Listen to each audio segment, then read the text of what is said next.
Welcome to my realm, child. Good day, I'm Bluesuit, and today we'll be doing my review of the story-driven, turn-based Lovecraftian boat adventure game called Dread Nautical.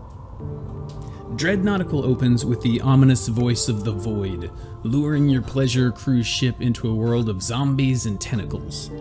You start your adventure by choosing one of 4 playable characters, each with his or her own benefits and abilities, who wakes up in the lobby of the ship with no idea that the other passengers have all been turned into vicious monsters. And it's all up to you to put down the evil forces roaming the decks of the SS Hope and discover how this vacation cruise turned into a nightmare from the abyss.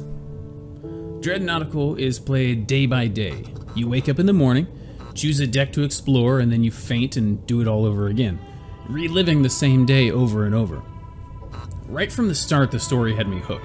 It's definitely the game's crowning achievement, and always gave me just enough information to keep me playing, usually in the form of cryptic text scattered around the ship, or the well voice-acted and well-written dialogue throughout. The lobby that you wake up in becomes like this base of operations for you, where you can use the elevator to take you level by level into the ship.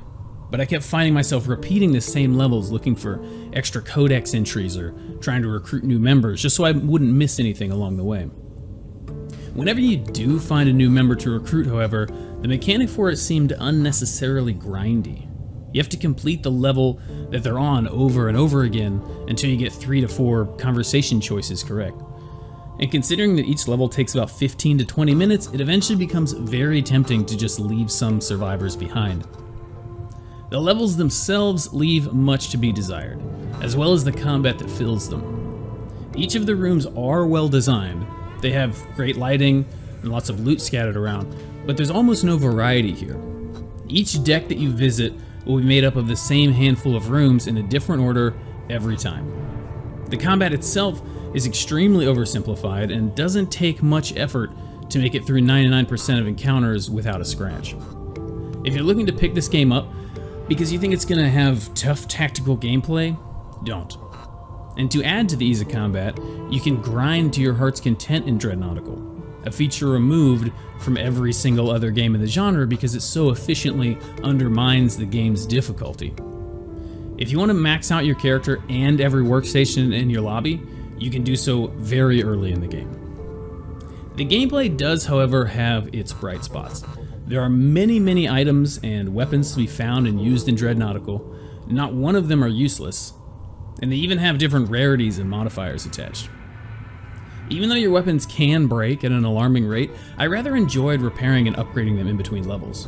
And I was also surprised at the number of different enemy types available here. It was always a joy to discover a new one and learn how best to defeat it, even if it wasn't a threat for very long. Finally, there's your fellow passengers. I was really hoping to see some skill trees here, but they too have been simplified.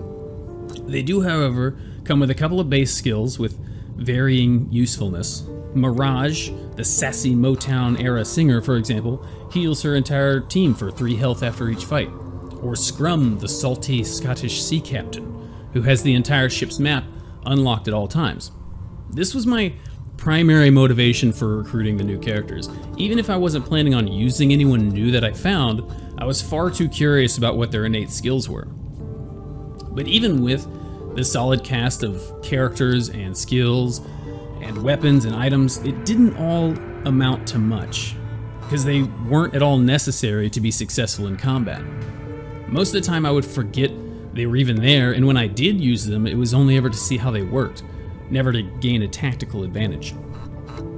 Really, Dread Nautical does have a lot of things going for it, but I think a lot of people are interested in it because they're expecting deep tactical gameplay, and those people are going to be pretty disappointed.